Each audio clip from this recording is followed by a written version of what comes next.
Hey guys, it's Jess. Welcome back to my channel. I'm very excited for this video because I will be telling you all the books I read in 2022 and their ratings. This will be pretty fast-paced. I'm not going to go into a description of what each book was about. I'll probably just say some likes and dislikes or why I rated it that way. And I'm really excited. Let's get into it. Alright, so it is December 21st. It's December 21st. It's my friend's birthday. So sorry, I did not remember earlier. Okay, so in total this year, I have read 25 books. My goal was 24 books, and I'm actually still in the middle of reading a Christmas book right now. So hopefully it'll be 26 by the end of this year. But right now, I'm at 25. First book I read this year was Getting Over Yourself by Dean and Sarah. And I gave this one 5 stars. It was really convicting and it was awesome. Next book I read was Sanctification, God's Passion for His People by John MacArthur, and I gave this one 4 stars. It was a bit hard to follow because I felt like it was a lot of instruction towards pastors, which is great. Everybody can read that, but it was just a little bit hard to follow. But it was also the shortest book I read this year. Next was Not Part of the Plan, Trusting God with the Twists and Turns of Your Story by Kristen Clark and Bethany Beal. I gave this one 5 stars. I love any book from the Girl Defined Ministry, and this one was no exception. I loved it. It was amazing. Really good. Next was Beloved by Emma Mae Jenkins. I gave this one 4 stars. It seems like a good size book, but it was a lot of like illustrations and pictures, and yeah, you can see how it's kind of an interesting way to format a book, so it did not take long to read it all. Next was The Inheritance Games. This became my favorite book probably of the whole entire year. I absolutely love this. Very few trigger warnings. I loved the mystery aspect, the drama, the love triangle was crazy and I'm living for it, and this was a 5 star for sure. Next was The Hawthorne Legacy. Oh, also this is by Jennifer Lynn Barnes. This is the second book in the Inheritance Game series, also a 5 star. This was a great second book. I felt like it picked up right where it left off. This one was a little bit hard to follow. There were a lot of new names and characters. Or was that The Final Gambit? Might have been The Final Gambit, but loved this one also. Next is The Selection by Kira Cass. This was 100% a 5 star. It was, I can't believe it was written in like 2016 or 17 or 2012 even. When was it written? 2012, and it's so good. I love the entire Selection series. 5 stars. Next was 100 Days of Sunlight by Abby Emmons. This book was a 4 star read. Definitely some trigger warnings. I don't think there were any spicy scenes, but one of the main characters has a good bit of language, which I did very much disliked because I really enjoyed the storyline. It was a quick read for me. I absolutely loved it. I really liked how the author communicated things, and it was just really well written. Next is Unseen by Sarah Haggerty. This was a 2 star read for me. I did not very much care for this book. I felt like the theology was off. It felt a little self-centered, and it kind of felt like this author was making Christianity kind of sound magical and fantasy-like and glitter and rainbows and cupcakes. It wasn't it for me. I liked the message of like finding Jesus in the mundane moments, and says the gift of being hidden in a world that loves to be noticed. You know, the humility aspect of it. I felt like there were lessons I could draw from it, but the theology was just off. Next was The Elite by Kira Cass, the second Selection book. I gave this one 5 stars. Obviously, I absolutely loved it. I feel like I'm saying that about every single book so far, but this one was really great, a great second book. Next was The One by Kira Cass. I believe this one is, yep, the 3rd in the series, and I felt like it was a very good conclusion to that first trilogy piece. It was amazing. I couldn't have been happier with the ending, and look at this cover. From the jump. This is a no. This is a complete no by Lacey Walden. My friend read The Layover and really liked it, so I saw this book by the same author and picked it up. It was very bland, and then in one of the last chapters there was a spicy scene that made me want to rip this book in half and burn it. But of course I didn't do that. I respect it enough to not burn it, but I did have to restrain myself because the scene just kind of ruined the book for me, and there was some language, and I'm pretty sure this was probably an adult romance. It wasn't horrible.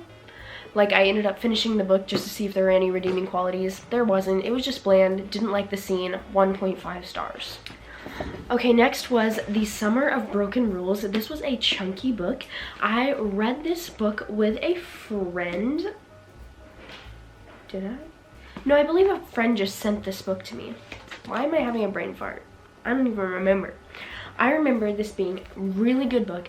I wanted to give it 5 stars so bad, but a whole star got knocked off because there was occasional language that I did not like, and then also there were a couple gay characters that was not supportive of. But overall, this story was literally just my perfect story wrapped up in a pink cover. It's a story of a family reunion. There's a little bit of a mystery aspect. There's an assassination game going on, and then there's a side plot romance, which I absolutely loved. Thought it was so good. The cover, yes, so this was a 4-star for me. Next is The Raft by S.A. Bodine. Am I saying that right? Bodine? And this was a 4-star for me. This was a survival story.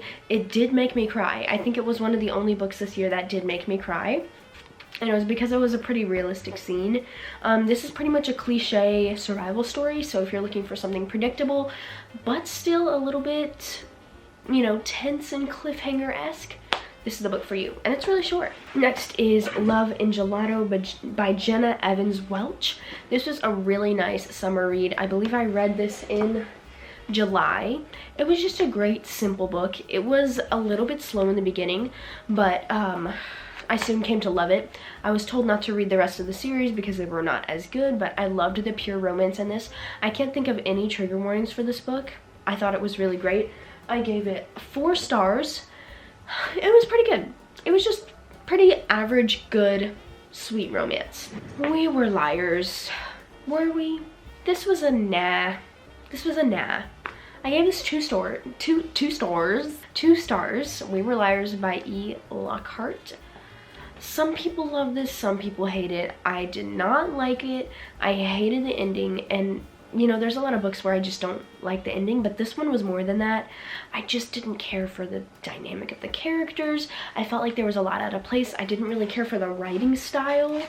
I just felt like there were issues in this book that I was just not ready to mentally deal with and explore through this character's kind of point of view. So, not a favorite, 2 stars.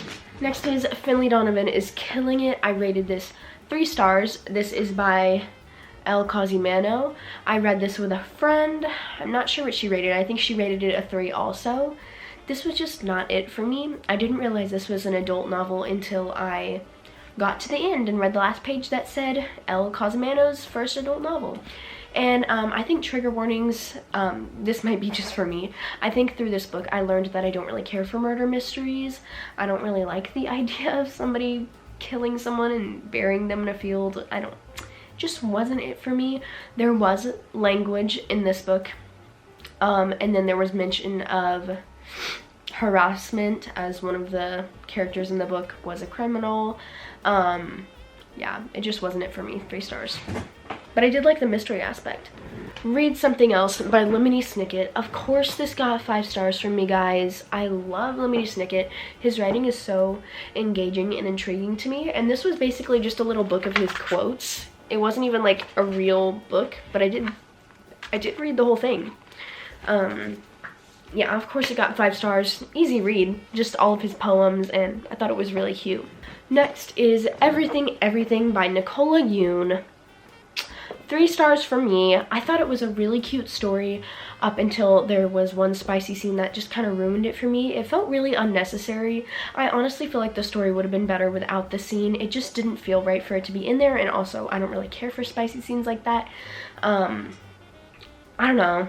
It was just, I don't know if I'm gonna keep this one this year. Also, announcement. All of the books that I did not care for this year, I'm going to be selling for a really great price on my Pango Books profile. I will link it down in the description, and it's also linked on my homepage of my YouTube channel, and you can get all the books I don't want for very cheap. So don't forget to check that at the end. Next is The Bodyguard by Catherine Center. I had heard really good things about this, especially from Haley Pham, so I decided to buy it. It is a big book. It's huge. The romance, I felt like it was kind of slow burning, if that makes any sense. I felt like, I don't know, there was a little bit of suspense to it, but not very much. It just was kind of a flat line for me. There wasn't anything super special about it that stuck out that was like, oh, this is a keeper, you know what I mean? It was okay. It was a cute romance. It was just okay. Next, The Final Gambit by Jennifer Lynn Barnes. This is the third in the Inheritance Game series.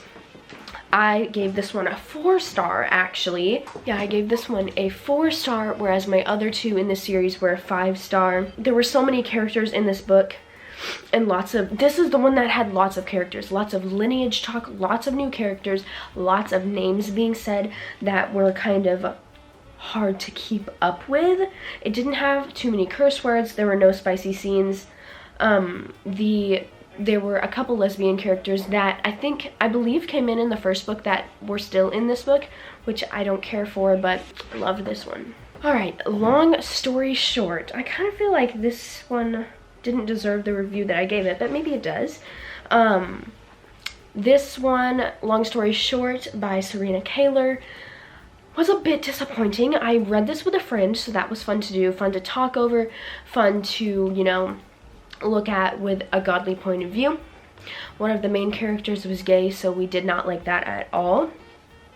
I really loved the Shakespeare references in this book as I was studying Shakespeare this year, but I gave this one a 2-star. I think I'm gonna go with like 2.5. It was a cute romance. Like, I liked the romance, but I just could not with the gay character. Also, the main character was homeschooled, and I feel like the homeschooler wasn't really represented very well. It just didn't feel very well done. Alright, next is The Heir by Kira Cass, the 4th book in the selection series. This one started out kind of slow because it was America's daughter, and her daughter has a very different personality from her. She's kind of a brat in the beginning, but you just gotta push through that part because she ends up being an amazing person. In the end, I loved her personality, and this was 100% a 5-star for me. Alright, The Crown by Kira Cass. This was the last book in this series, the 5th book. There's some other like novellas and side books, but I haven't gotten to those yet. This one was a 4-star, and I bet you're wondering what knocked off that last star. Let me tell you. 2 of the selected boys ended up being gay and falling in love, and I just cannot even give that a second of gratification. It knocked off a whole star for me. I was very disappointed about that. I'd never seen anything like that in Kira Cass's books. I was really sad because it kind of dampened my love for the series, but in the end, it'll always be a favorite series. I loved the rest of this book. It was really short, great read. And then my last book I have reviewed is The Betrothed. My friend Sammy actually sent this to me for a Christmas present. It was super good. I got through it really fast. It did leave me kind of numb. Like, I didn't really know how I felt about it. The plot twist really got me, but I loved the main character. I can't wait to get the 2nd book. This is another Kira Cass book. Man, I've read like 6 of her books this year. There were some really good quotes in this book. I absolutely loved them. But the plot twist, man, it just got me. This one was a 4-star. Alright, and I guess I'll give y'all a little bit of an update on this book I'm reading right now, The 12 Gates of Christmas. I'm about 40% through it. It is going a little slow. There are some innuendo type things in here that I don't care for. I think it's probably an adult book. But I'm going to continue reading it unless I come across something that's just really horrible. It's cute. It's Christmassy. It is an English novel, so it's a little bit hard to get used to the way they talk. But it's cute so far. Not sure if I would recommend. I think right now it's like a 3-star. But that's about it. So if we're counting my Christmas book, I have read 26 books this year. I posted a short a little while ago asking for people to guess how many I read, and there was a lot of guesses. So for those of you who guessed 26, you are a winner chicken dinner. Good job. I'm so excited for the new year. Be sure to watch out on my Pango books for all the books that I will be selling. I will be showing you those maybe in a short soon, but I'll see you guys next week. Bye!